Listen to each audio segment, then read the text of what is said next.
বসিরহাটের যুবক জিন্নার হাতে তৈরি হচ্ছে শতাধিক ক্ষুদে ক্রিকেটার। ইতিমধ্যে প্রায় 40 জন সিএবি আন্ডার 13, 15, 18 কলকাতার বিভিন্ন ক্লাবের হয়ে খেলেছে বলেই জানিয়েছেন জিন্না। জিন্নার স্বপ্ন জাতীয় দলের জার্সি গায়ে তোলার।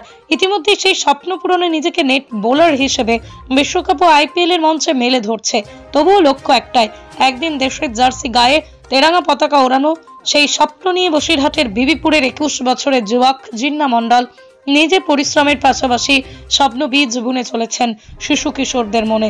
আর সেই স্বপ্ন বুনতে অভাবী সংসারে জিন্নার ক্রিকেটের হাতে খড়ি। গ্রামের রাস্তায় পড়ে থাকা মুচি ডাব নিয়ে সেখান থেকে টেনিস বলে হাত পাকিয়ে পাড়ার মাঠে খেলা শুরু। টেনিস বলে ভালো খেলে এলাকার ক্রিকেট প্রেমীর নজর কাড়ে জিন্না।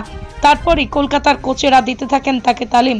এর আগে ক্রিকেট বিশ্বকাপ, আইপিএল এ নেট বোলার হিসেবে বল করেছেন জিন্না।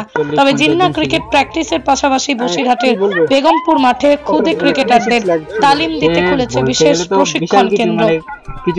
বসিরহাট 2 নম্বর ব্লকের বেগমপুরের মাঠে প্রতিনিয়ত খুদেদের ক্রিকেটের তালিম দিচ্ছেন। পাশাপাশি বসিরহাটের ভ্যাবলা, মিনাখার বড় বকচড়াতেও খুদেদের নিয়ে ক্রিকেট কোচিং শুরু করে চলেছেন জিন্নার আশা। আর ক্রিকেট একাডেমিতে প্রশিক্ষণ নিয়ে ক্রিকেটের এই মুকুলগুলো হয়তো পাপড়ি মেলবে একদিন। উত্তর 24 পরগনা জেলার বসিরহাটের দিদিপুর গ্রামের বাসিন্দা জিন্না। ছোটবেলা থেকেই জিন্না কখনো সচ্ছল সংসার দেখেনি। ইতিমধ্যেই জিন্নার পাশে দাঁড়িয়েছেন বিশিষ্ট ক্রীড়াপ্রেমী সাদ্দাম হোসেনের মতো ব্যক্তিত্ব। এবং খেলছেও। এবছর 2024-এ জিন্না মণ্ডলের হাত ধরে প্রায় আমার জানা 40-এর বেশি ক্যালকাটা সিএবি খেলছে। বিভিন্ন ক্লাবে কলকাতার বিভিন্ন ক্লাবে সিএবি খেলছে।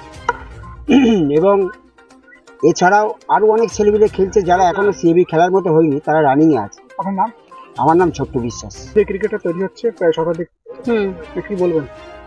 জিন্নাকে আমরা পেয়ে তো খুবই ধন্য, কারণ আমার ছেলে আগে এক জায়গায় শিখতো, 1-1.5 বছর শিখাচ্ছে, মানে সেখান থেকে কোনো রকম কোনো জায়গা পায়নি ওঠার। জিন্নার কাছে আমার ছেলে অনিকেত বিশ্বাস, ওই 4 মাস শিখছে। ও এবছর ক্যালকাটায় বাটা ক্লাবের হয়ে সিএবিতে খেলছে। এবং জিন্নার কাছে এসে আমার ছেলের বোলিংটা খুব ভালো, খুবই ভালো, অলরাউন্ডারও। সুতরাং জিন্না শুধু আমার ছেলে বলে না, ও প্রত্যেকটা বাচ্চাকে ও খুব ভালোভাবে ও ট্রেন করে। কতটা ভালো লাগবে এক্ষেত্রে? খুবই ভালো লাগছে, মানে আমি তো বলবো জিন্নার কাছে আমরা প্রত্যেক গার্জেন খুবই আর কি বলবো, ওকে ধন্যবাদ। জিন্না যদি এইভাবে আমাদেরকে সাপোর্ট না করতো তাহলে আমাদের বাচ্চারা কলকাতায় কি করে যেত। আপনার নাম? আমার নাম প্রিয়াঙ্কা বিশ্বাস। কি বলবেন, এই একটা যুবক ছেলে, তার হাত ধরেই এত ছেলেরা খেলছে, অনেকেই চান্স পাচ্ছে কলকাতা বিভিন্ন ক্লাবে, কি বলবেন? অ্যাকচুয়ালি জিন্না যেভাবে আমাদের বাচ্চাদেরকে নারিশ করছে সেটা খুবই অবাক করা ব্যাপার। কেননা ওর হাত ধরে আজকে আমাদের বাচ্চারা, অনেকগুলো বাচ্চা, বেশ 30খানা মতো হবে বা তারও বেশি এবছর সিএবি ম্যাচ খেলছে। আর আমার ছেলে সালমান, ও তো এই 8 মাস এখানে আসছে জিন্নার এখানে। তো ও যেভাবে জিন্না ওকে তৈরি করেছে, আমি কল্পনা করতে পারিনি যে এই অল্প দিনে এত তাড়াতাড়ি আমার বাচ্চা এরকম ডেভেলপ করবে। শুধু আমার বলে না, আমরা এখানে আসি যা আমাদের অলরাউন্ডার। কোনটা? আমি অলরাউন্ডার। কার কাছে শিখছো তুমি? আমি জিন্না স্যারের কাছে শিখছি। কি শিখলে? আমি ব্যাট শিখেছি, বল শিখেছি, ফিল্ডিং শিখেছি। কিভাবে শেখায়?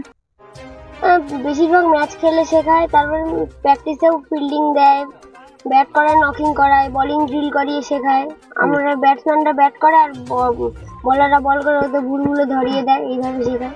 আগে থেকে কি ভালো কিছু শিখলে? হ্যাঁ, আগে আমি বল একদমই পারতাম না। বল আমি আগে টোটালি পারতাম না, সব ভুল ছিল আগেও। কিন্তু এখন আমি বোলিং আমার অনেকটাই ভালো হয়েছে এবং ব্যাটিংও অনেক ইমপ্রুভমেন্ট হয়েছে আমার। তোমার নাম কি? আমার নাম অনিকেত বিশ্বাস।